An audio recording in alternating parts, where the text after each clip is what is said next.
একটা কথা বলি, আপনার কাছে মনে হয় যে হার্ট অ্যাটাক হঠাৎ করে হয়, কিন্তু আসলে হার্ট অ্যাটাক হওয়ার আগে আপনাকে কিছু সাইন বা ওয়ার্নিং দেয় আপনার শরীর। যেদিন হার্ট অ্যাটাক হবে তার চাইতে কয়েকদিন আগে অথবা কয়েক সপ্তাহ আগে অথবা কয়েক মাস আগে কোনো না কোনো ওয়ার্নিং আপনার শরীরে অবশ্যই দেয়। আর সেই সাইন বা সেই ওয়ার্নিং সাইন গুলো যখন আমরা ইগনোর করি তখন রেজাল্ট আসে হার্ট অ্যাটাক। আজকে আমি কথা বলছি হার্ট অ্যাটাকের আর্লি সাইন নিয়ে, যে সাইন গুলো যদি আপনি ইগনোর না করেন তাহলে আপনি আপনার জীবন বাঁচাতে পারেন। আসসালামু আলাইকুম, আমি Khan Jahan. Welcome to my YouTube channel and Facebook page. আশা করছি সবাই অনেক ভালো আছেন। আমরা চেস্ট পেইন ভয় পাই, কিন্তু সমস্যা হলো হার্ট ব্লকের 70% পেশেন্টেরই প্রথমে চেস্ট পেইন কিন্তু থাকে না। দে অনলি ফিল হালকা চাপ লাগছে, শরীর ভার লাগছে, শ্বাস নিতে কষ্ট হচ্ছে অথবা খুব তাড়াতাড়ি ক্লান্ত হয়ে যাওয়া। আর এই সাইনগুলো দেখেই আপনি হয়তো তখন ভাবেন যে এটা হয়তো গ্যাস্ট্রিকের প্রবলেমের কারণে হচ্ছে অথবা বডি কোনো উইকনেস ফিল করছে। এটাই সবচেয়ে বড় ভুল, কারণ আর্লি হার্ট ড্যামেজ যদি আপনি ধরতে না পারেন তাহলে কয়েক দিন বা কয়েক সপ্তাহ পরে আপনাকে হার্ট অ্যাটাকে পড়তে হবে। তখন অনেক বড় সমস্যা হলেও হতে পারে। অনেক সময় হার্ট ব্লকের আর্লি সাইন কাঁধে বা পিঠে ব্যথা হয়, অনেকে সেগুলোকে মাসল পেইন বলে, কিন্তু এগুলোই হচ্ছে হার্ট ব্লকের সাইলেন্ট সিগন্যাল। আবার অনেকে হাঁটতে গিয়ে ব্যথা পায়, আবার বসলে ব্যথা কমে যায়। This is classic early heart ব্লকের সিগন্যাল। একটু ভালো করে মনোযোগ দিয়ে শুনুন। Chest discomfort but not sharp pain.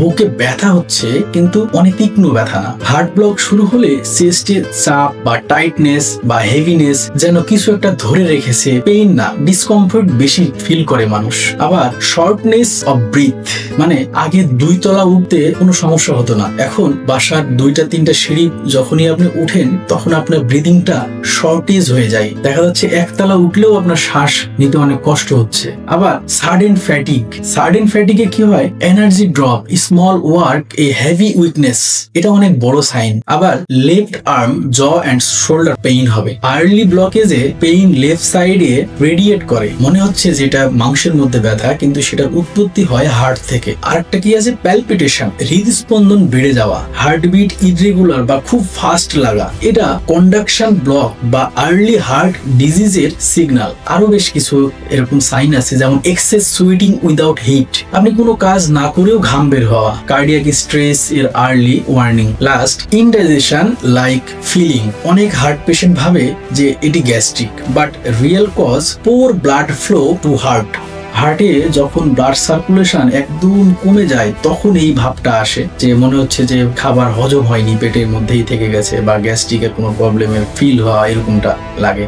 আচ্ছা, এইরকম যদি আপনার সাইন বা সিমটম আপনি ফিল করেন তাহলে এট ফার্স্ট এটাকে ফাইন্ড আউট করতে হবে যে আসলে কি সমস্যা হয়েছে। আর ফাইন্ড আউট করার জন্য আপনাকে কিছু টেস্ট করতে হবে। কি কি টেস্ট করতে হবে? 1 নম্বর ইসিজি করতে হবে, 2 নম্বর ইকোকার্ডিয়াম করতে হবে, 3 নম্বর ট্রপোনিন আই করতে হবে। Troponin I one kind of cardiac enzyme. তারপরে লিপিড প্রোফাইল করতে হবে এবং ব্লাড প্রেশার চেক করতে হবে। একটা কথা মনে রাখতে হবে, আর্লি ডায়াগনোসিস 80% রিস্ক রিডাকশন। আমাদের ডেইলি লাইফস্টাইলে কিছু চেঞ্জ আনতে হবে। কি কি চেঞ্জ আনতে হবে? প্রতিদিন আমাদের 30 মিনিট হাঁটতে হবে। সল্ট এবং সুগার যত সম্ভব কম খেতে হবে, পারলে অ্যাভয়েড। ফ্রাইড ফুড অ্যাভয়েড করতে হবে। Proper slip 7 to 8 hours.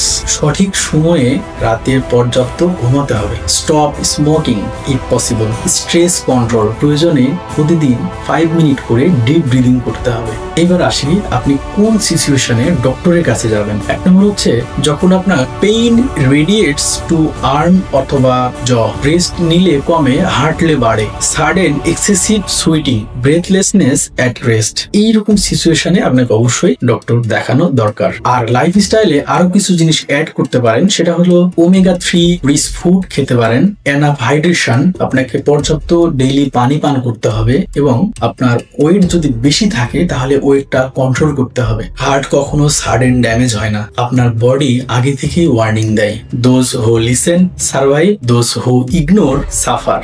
নিজের হার্ট সচেতন ভাবে প্রোটেক্ট করুন। ভিডিওটি ভালো লাগলে অবশ্যই বন্ধুদের সাথে শেয়ার করুন। দেখা হবে পরবর্তী কোনো ভিডিওতে। সেই পর্যন্ত সবাই ভালো থাকুন, সুস্থ থাকুন। আপনার সুস্বাস্থ্য কামনা করছি। আল্লাহ হাফেজ।